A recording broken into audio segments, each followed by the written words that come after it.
y'all. So here we are, part 3 of the Beverly Hills Housewives reunion. Let's get into it. Let's first start off with Kyle and Dorit, the infamous duo, right? Let's talk about them for a second. I don't think their argument is really as clean as everybody's trying to make it out to be. You got people that's Team Kyle, Team Dorit. Honestly, I feel like there's fault on both sides. First of all, I don't think I agree with Dorit when she says that Kyle intentionally came into the season with the intention of making Dorit look bad. I don't think she necessarily felt that way. And first of all, she would have to kind of foresee what was going to happen on the show for her to know that that's even a thing. I think Dorit has to take accountability for her own actions on the show. But I will say this, though. I do feel like Kyle absolutely used Dorit for a storyline. Let's be real. Kyle does not want to talk about her life. She doesn't want to talk about her marriage. She doesn't want to talk about her relationship. We got nothing out of Kyle this season. Okay? So I absolutely believe that Kyle did use Dorit for the storyline. But I'm not saying that she went in being PK's advocate. I'm not going to say that. She went in, it was really about herself. Okay, making sure she had some type of storyline. Okay, and that's one thing. And then there's Kyle talking about Dorit behind her back. Here's another thing about Kyle.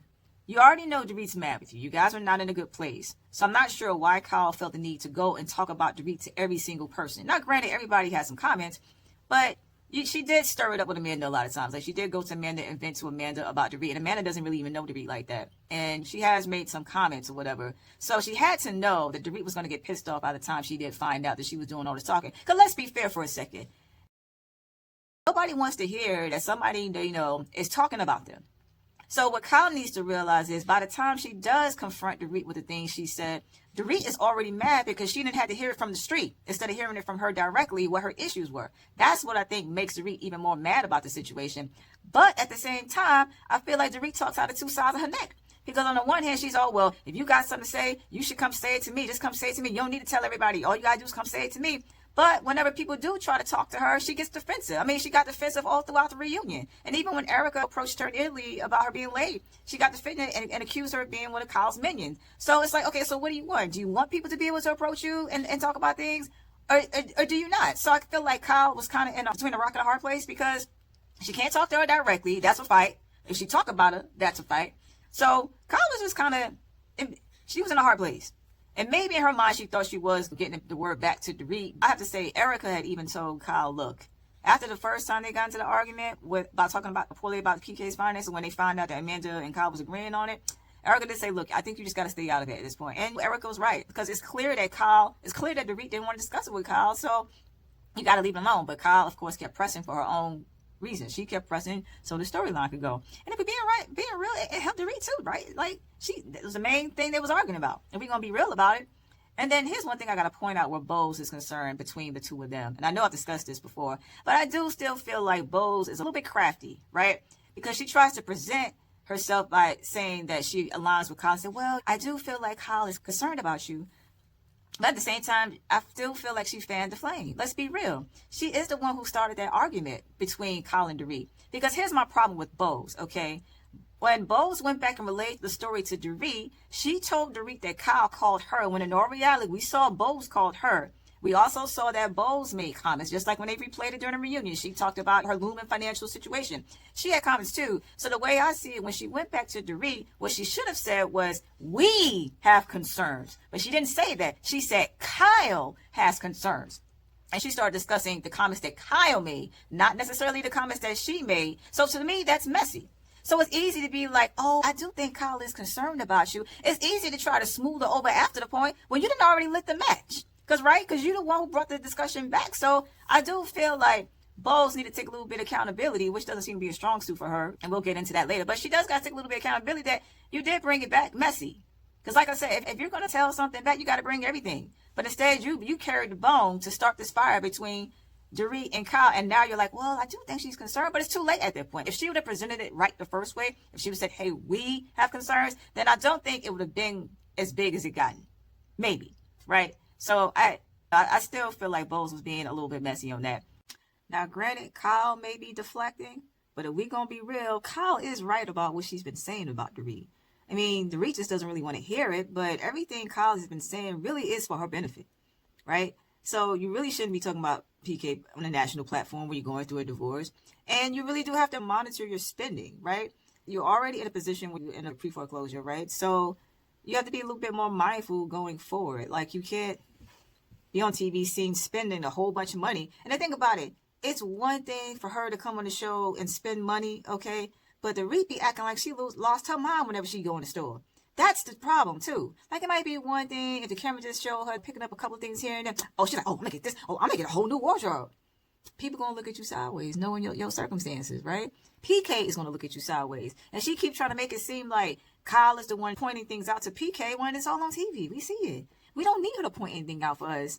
We see it with our own eyes, right? So I think Dorit needs to get a grip. If she doesn't want to give PK any ammo, that's up to her to act right. Okay? Period. And then, of course, Dorit makes comments like Kyle can get people off the show. And I don't know about that. I will say, I do think that Kyle has influence for sure. I mean, let's think about it. She's been the OG for the past 15 seasons. You really think that she's not giving input where the show was concerned? I mean, let's think about it. If Kyle didn't really have influence on the show, then she wouldn't be able to get away with just not talking about her life. Anybody else would be pressed about it, right? But she's not. So I do think that Kyle may have some more influence that she's leading on to, okay? Oh, did y'all catch that shade that Dorit was trying to throw to Kyle? Because if you recall, Andy asked a question to Kyle, hey, what would you do if Most tried to hook up with one of your friends? And she was like, oh, I'll kill him and this and that. And Dorit was like, oh, so would you talk about it publicly? Dorit thinks she's slick. We all know she was getting at the fact that Kyle doesn't really talk about her life or whatever. And she was also getting at the fact that Kyle was talking about her discussing PK publicly. So Dorit thought she was a little bit slick. See, I went over Kyle's head. Kyle thought that Dorit was trying to make the moment about her, when really Dorit was calling her out like, oh, so you told me I can't talk about PK publicly, but you're saying that you would talk about Mo publicly if he did something like that to you? That's the way I took that. And it made me question, though, too. Does Dorit know something for her to even ask that question also? Does she know about a friend that Mo was with? Because let's be real, there were rumors about her and Mo. So, I mean, does she know something that we don't know? Is that another reason why she asked that question outside of being shady? But it was good shade. I have to say it was. Okay. So here's my final thoughts where Dorit and Kyle are concerned. I agree with Rachel. I do think that they need time apart. Okay. Clearly, they are both going through a big transition in their lives. Both of them are separated from their spouses. It's a little bit harder for Dorit because Dorit has smaller children. But both of them are separated from their spouses, and it's very clear that neither one of them are in a state where they really want to share with each other. It seems like Dorit has already found her village with Bose and Rachel. So I think they might just need to have a cooling period. And to be honest with you, it's kind of no different from Kyle and Mauricio. A part of me feels like, too, they've been together for years. They've been together since they were young. So maybe they also needed a cooling period just to come back together. And the same thing, I think, with Kyle and Dorit. And I also think that there's a little anger or resentment on both sides. It is possible that Kyle didn't like the fact that Dorit got this big moment last year when she had the cigarette and people kind of praising her or whatever for it. And on Dorit's side, I think there's a couple of things that's true. I think Dorit is jealous of the fact that Mo and Kyle still have a good relationship. Because if you notice, she keeps mentioning, oh, what makes the things go south? It's almost like she's hoping that it goes south between those two. Like, there is a part of her that resents Kyle and Mo because they're still amicable. But if we're going to be real, I think the real source of Dorit's anger lies in the fact that she didn't really think that she was going to get a divorce. If we go back earlier when they were like kind of separated, I think that deep down, Dorit thought that they were going to work things out. But then when she saw he had moved on, then she got hurt and foul. So I think a part of her is also angry but didn't work out the way she thought it was going to work out. And now here they are going through a divorce. So I think that a lot of her anger stems from that as well. So again, I just think they need some time apart. And there's nothing wrong with that. Okay. So let's now talk about Dorit versus Erica. Okay, so Erica, of course, was still talking about the whole comment about trying to save her job and how it really hurt her. And I don't know, it's like Dorit claims that she understood where she was coming from and all that, but then she barely apologizes to her about it. And I don't know, I just don't know where the two of them go. But I'm going to say this, though, and I don't want y'all to beat me up about this, but I want us to all be fair for a second. I realize that Dorit has gotten on a lot of our nerves this season, but sometimes we got to take a step back and really think about things, okay, and be fair about it. I actually think that there was more hope for Dorit and Erica to move forward, more so than Dorit versus Kyle. Because in my mind, what Dorit said to Erica wasn't exactly terrible. I mean, to me, it was a comment that they still could have worked through or whatever. And if we're being real, I do feel like maybe Dorit was kind of holding Erica accountable a little bit by saying, hey, like, you're not serving enough. Because let's be real, Erica doesn't really give us much either. Erica only gets activated when she's angry about something. That's when she gets active on the show. And maybe Dorit was kind of calling her out a little bit when she said, oh, you're just doing this to save your job. Even though, granted, we can say the same thing about her. But my point is, I felt like they had a better chance to work things out more so than Dorit and Kyle. Because like I said, it seemed like they were sort of coming to an understanding. But here's the biggest thing that people might be missing here, especially Erika. What she needs to realize is Dorit this season is acting exactly the way Erika acted when the whole Tom scandal came out. Like, we got to be fair for a second. When Erika was dealing with the scandal with Tom, Erika was very nasty that season. If we're going to be real honest, she was 10 times as worse as Dorit. Okay? She hated it when people asked her questions. She lashed out at people. She didn't want to be held accountable. Now, granted, I realized she was going through a legal battle, so clearly you're not going to admit to things on camera. But still, she wasn't the best person. So it was kind of ironic for Erika to tell Dorit, well, I miss the old Dorit that I had, and this person right here isn't very nice. Because if we think about it, Erika definitely wasn't nice at that time. But Dorit didn't really abandon her, right? Like, we really got to be fair. And I know this pains me to say this. It does, because she gets on my nerve. I get it. But Dorit didn't really abandon her, right? If anything, none of them really fully abandoned Erika. Sure, Erika even admitted that she didn't feel like she got the support that she should have gotten, but they all eventually rallied around her, right? Even though she had lashed out on all of them. They did, right? We got to be honest. So I actually think this time around, Erika actually needs to give Dorit the same grace that Dorit gave her. I'm sorry, I hate to say this. I know. Yes, and I'm not at all saying that Erika was wrong for being mad with Dorit this season. She wasn't. Because Dorit has issues with accountability, but so did Erika. It took Erika a little bit of time to get to the point where she can realize her wrongdoing. It took her some time to realize, like, hey, you know what? I was harsh that season. I did lash out to people. I was mean. It took her time to get there. So maybe she has to give Dorit time to get there, because they're basically acting like the same person, if we're going to be fair. So I don't know if it was right for Erika to be like, oh, well, I got to take a step back and give her some space. And I don't know, I kind of feel Dorit a little bit when she said, oh, okay, well, maybe when I get my life together, then I'll come back and knock on your door. Because like I said, she didn't fully abandon Erika. Maybe give her space in a sense of let her navigate through some things. But I don't know, I felt like they could have really worked it out if they really wanted to. I'm sorry, y'all. I know this pains people to say this, but I do think that. Okay. Let's just talk about Dorit as a whole. Here's my problem with Dorit. Dorit doesn't really know what the word attack is. It's funny how she talked about Amanda's word choice, right? Talking about how Amanda said she accosted her. But you keep saying that people attacked you when all people are really doing is telling you what they think is wrong and trying to hold you accountable. I'm sorry, but at the end of the day, being attacked is not the same thing as being held accountable. And I feel like everybody was right about the whole late thing. And she said, well, I'm just tired of having to defend myself. Well, guess what? If you're tired of defending yourself, maybe it's time for you to change your behavior. Because guess what? They tired of waiting on you. And I don't think she realizes that her being late is just a blatant disrespect to everybody on the cast. Even her besties. I mean, let's go through the list for a minute, right? Rachel was nice enough to invite her to the Hamptons. And how did she repay her? By being late. What was it, like 2 hours late or something for them before they board the plane, waiting on her because she wants to get her glam done wee hours in the morning when she could have just planned that appropriately? It's inconsiderate. And then whenever she shows up late, she never even apologizes like, hey guys, I'm late. I'm so sorry. She never even gives anybody a heads up that she's going to be late. She just shows up late and expects everybody to deal with it. Okay? And then let's talk about the trip to Italy. Now I got to give Bose credit. Bose planned a wonderful, exquisite trip to Italy. She really did. Okay? And I do feel like that was Bose's moment to kind of shine and show the girls what she's made of. But instead, Dorit made it all about her because she was late quite a bit. So I would think if your bestie is putting together something, you should make the effort to be on time. I mean, the first night there, Erika had to go upstairs to go get her so she can come downstairs because there's no telling how much longer they was going to wait for Dorit. And Dorit just has no sense of urgency. It's beyond inconsiderate. And like I said, it's very disrespectful. And the fact that she's just so flippant about it, even with her little fake apology, is just beyond me. Like, we really got to start taking some accountability. And I'm over it. And my thing with Rachel is, I understand she was saying, well, I didn't want to jump on the bandwagon because I didn't know if this was normal for her. Here's my thing. Whether it's normal or not, you still got to call people out on this stuff. And I would have called Dorit. I said, hey, girl, you late. Whether you knew her or not, she could have called out on the fact that she was late. And the same thing with Bose, because I remember that late discussion did come up when they was having dinner, and I think Dorit left. Because I think one of them made the comment about, oh, you the last one here, and then she the first one leave. Bose could have also said something to her, too, about her showing up on time. I mean, again, you got to hold your friends accountable, okay? And then let's talk about Bose versus Amanda. First of all, I have to say, I am absolutely shocked that Bose actually apologized to Amanda for the scamming comment. I really am shocked. I thought sure they was going to argue about that. I thought Bose was going to stand 10 toes down on that because she had been calling her scam artist all season. So I was really shocked that she actually apologized to Amanda about that, which is great. But then there's the rest of the conversation. All right, so Bose apologized to Amanda about the scamming comment, which she should have.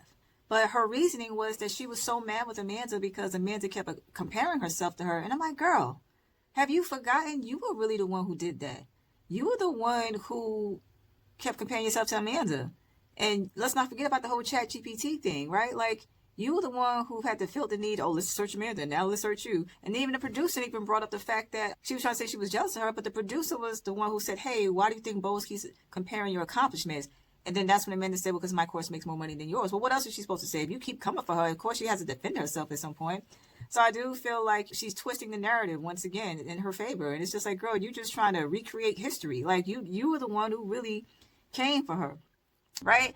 I don't understand why Bose gets very defensive when people try to call her out on things or correct her on things. She's another one that has a hard time with accountability. And who knows, maybe that's why her and Dorit are such best friends, because they just blind to whatever they do. Once again, Amanda has to call her out about comments that she made, like with the whole more than one mama comment. And we sure enough, we saw a clip where she was trying to say, well, I don't know if you should be calling her mama too, being that she's like the stepmom or whatever. She's saying, oh, there should only be one mama. Here's my thing about that. And I understand what she's getting at, because I guess some people don't like the idea of the step parent referring to the kids as their kids and so on and so forth. But at the same time, that's up to their family. If their family is okay with it, then that's fine. Who are we to decide how those kids address her? If that's what it is, if her husband's okay with that and the mother is okay with that, it's none of our business how they decide to address her. And then also, I had to rethink mom comment. In the scene, she's like, well, oh, so they're his kids. So it's almost like she had to point out to her that they were not her kids. And I don't think that's her place, because there are a lot of step parents who do feel like the kids that they raise are theirs, especially if she started raising them at a very young age. And for all we know, we don't know anything about the mom. Mom might not even be in the picture. But if Amanda's doing the bulk of it, if their family decided it was okay for her to be mom, then that's her prerogative. It's not up to Bose to decide to point out, oh, those are not your kids. Well, that's their problem. That's their prerogative. All Bose had to do in that moment, instead of her focusing so hard on what she didn't say and how Amanda keeps misremembering things where she's concerned, why not just take that moment to really clarify what you said about the whole mama comment? I get it after hearing the clip, but why not just take a moment to clarify it and just make it clear? I just don't understand, like, her issue with accountability. Again, she just gets so defensive. Now, of course, we got to talk about the infamous Pinocchio comment that Bose swore up and down that she did not say. I found it real interesting that when Andy asked her about it, the whole couch on Amanda's side was looking at Bose sideways, like, okay, girl, you gonna admit it? Are you gonna admit it? And Bose sitting there just backtracking like a mom. Well, at the time, I just didn't remember. I really didn't remember. I honestly can't remember. And Andy had to ask her a second time, so you gonna apologize? And she finally said, okay, yeah, I'm sorry. And she said, I'm sorry if you felt bad. And it's like, what kind of apologies are that? Like, what about just saying, hey, I'm sorry we made the joke? Okay? Like, girl, accountability is your friend. You can learn so much with accountability. And I will say, Natalie got off scot-free, because Natalie is really the one that started that whole thing. She never had to be held accountable. And when Kyle tried to press her to find out what was said, Natalie never would say, because she knew she's the one who started it. So, anywho, Natalie didn't even need to show up to this reunion. Like, show up for what? You haven't done anything. So, I don't even know why they had Natalie on the show. If we're going to be really honest, though, what was her purpose? I mean, yeah, I don't know what happened with Natalie. And I don't know why all her scenes got cut up, but that was weird. But anyways. And let's talk about her and Keely for one quick second, okay? She talked about how a lot of the viewers gave her a hard time about that discussion where he said, well, what if I can't provide for you financially? Okay, so this is the way I see it. She said herself that, hey, Keely knows that I've been independently wealthy for God knows how long, okay? She says, I know that I'm independently wealthy, okay? So the way I see it, Bose seems to be very secure in her finances and who she is, okay? Most people are who know they got money, right? So my question is, if Keely feels the same way, then why did he feel the need to make that comment? If Keely is really secure in who he is financially, if he know he has a strong foundation, he wouldn't be worried about whether or not he doesn't have money, because he already knows he can provide. Now, granted, things can happen in life. Sure, things can take a turn. I get that. But for the most part, you would be confident, right? Because you have some stability. And because think about it. You don't hear people like Rachel and Kathy talking about, oh, well, if my money goes away tomorrow, because they know that they're kind of set a good foundation for themselves. They know they're good, right? So I think it's still a valid question why he felt the need to even ask that. Because to me, him asking that is almost like letting her know, hey, things might change after a while. And maybe there's a part of him that's insecure about the fact that he might not be able to keep up with her in the long run. So again, why would he ask that question if he didn't think that was an issue in the back of the mind?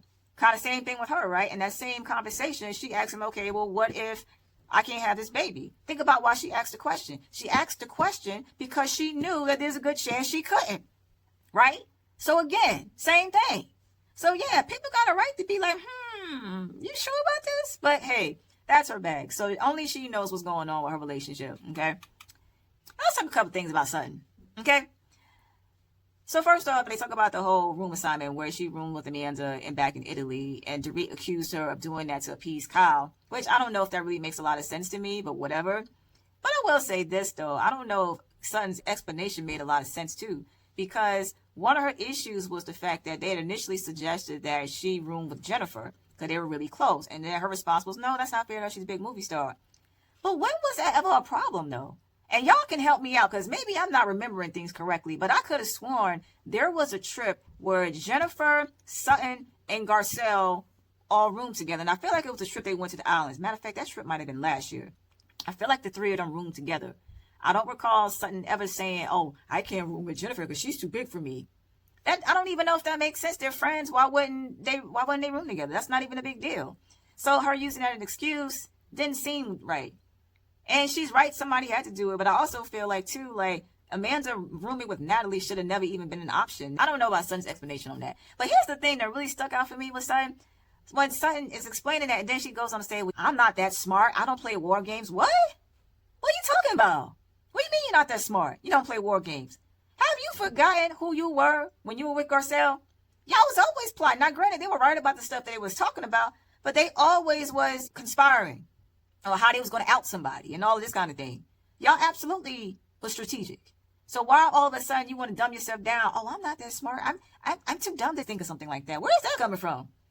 So that kind of response makes me wonder, though, is Dorit right when she says that? Because I'm like, those two comments didn't even make sense to me. And maybe I'm making too much of it, but it stuck out too much. It was too dumb for it not to stick out. And maybe I'm alone here on that. So there's that. And then there's also the comment that Erika made about her body, calling her a box. Call me crazy, but Erika saying that Sutton is shaped like a box is almost on par with some of the stuff that Dorit was saying to Sutton. But meanwhile, Sutton was a lot more upset with Dorit than she was with Erika. And granted, Erika owned it and said, no, it wasn't nice. And it seems like Sutton had to pretty much push the apology. Like, to me, Erika kind of gave like a half-hearted, but she's like, okay, yeah. She said, I know you're sorry. Yeah, I'm sorry. Like, what kind of apology was that to me? That apology could have been better. But if Dorit had apologized to like that, then it would have been like, oh, are you really sorry? Like, I don't know. Granted, I will say Erika owned it, but I don't know. I feel like the apology could have, whatever. Maybe I'm just picking that stuff at this point. I don't know. Maybe I am. And then, of course, there's the social climber comment. Let's be real clear about something, okay?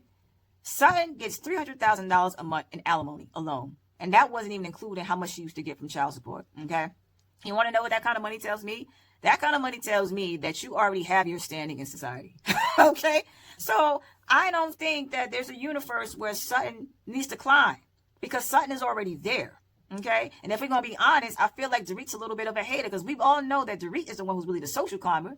Dorit is the one who's clinging on to Rachel and Bose because of their status. Let's be real about it. Okay? So I thought it was rich that she's going to call Sutton a social climber when she really is one. But I will say this, though. Sutton does care very much about keeping her standing. She don't need to climb anymore, but she going to make sure she keep her place. I will say that much. And I feel like that's a big reason why she's careful about her relationships with Kyle and Kathy, even though she claimed at one point she didn't care about Kyle. But I see mighty funny when it came down to it last season, she didn't betray Kyle at the reunion. So, I don't know. I do feel like Sutton cares about her standing, but she doesn't need to climb. I think that's what we need to clarify on that. Let's talk about Rachel for one quick second. I don't know, y'all. Now, granted, I realize many of us keep up with the news regarding the housewives because we watch the shows. I get that. But we got to ask the question. Do we really believe Rachel when she claims that she doesn't know anything about Erika's lawsuit or Dorit's finances? And here's why I'm questioning this, right? Granted, I realize it's possible that Rachel was not keeping up with the show and the cast members. But let's be real for a second. Rachel lives in Beverly Hills like they do, okay? They all travel the same circles. You really going to tell me word didn't get around? Like, even if you weren't on the internet, word got around. I mean, the news with Tom, I feel like, was all over the news as well. Okay, that was a big thing. It's one thing for you to say you ain't know about Dorit, but how could you not know about Erika? Okay, it was all over the place. That was a big deal. And let's think about how big Tom Girardi was in LA. I'm sure the streets were talking. So it's kind of hard to believe that she didn't know about these ongoing lawsuits with Erika. And let's not even mention all the documentaries that were made during that whole scandal time when people were talking about it. Well, it was too big of a thing to miss, is what I'm getting at. And even with Dorit, granted, her news doesn't circulate the way Erika's scandal did, but it has been all over the web about her finances, like the pre-foreclosure that came up last year. And then I remember a few years ago, I think this was right before the robbery, there was news about her owing $2 million in back taxes, her and PK. Again, I feel like they all travel the same circles and they know some of this stuff. Because if you go back to some of the earlier seasons, Camille did kind of call it out. Because I saw a clip recently where Camille was trying to tell Dorit, hey, look, there might be things your husband's not telling you because your husband owes a friend of mine over $1 million to a company.